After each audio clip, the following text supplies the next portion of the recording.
গাজরগুলো দিয়ে তারপর দেবো হচ্ছে ক্যাপসিকাম, তারপরে দেবো পেঁয়াজ। গাজর ক্যাপসিকাম দিয়ে দিয়েছি, গাজরটা একটু ভেজে নিয়েছি, তারপরে দিলাম হচ্ছে ক্যাপসিকাম।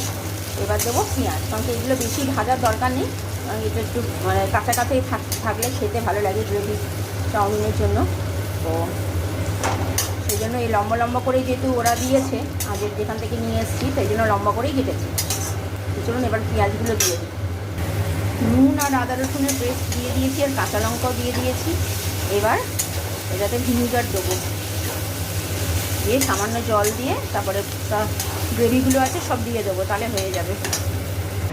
সব গ্রেভিগুলো দিয়ে দিয়েছি, এটা সব এক হয়ে গেছে। এবার একটু গোলমরিচগুলো দেবো, নুনটা দেখে আর কর্নফ্লাওয়ার যেটা গুলে রেখেছি তো সেটাকে দিয়ে দেবো, তাহলেই হয়ে যাবে আমার গ্রেভি রেডি। অনেকটা সবজি হয়ে গেছে, দেখতেই পাচ্ছেন গাজরটা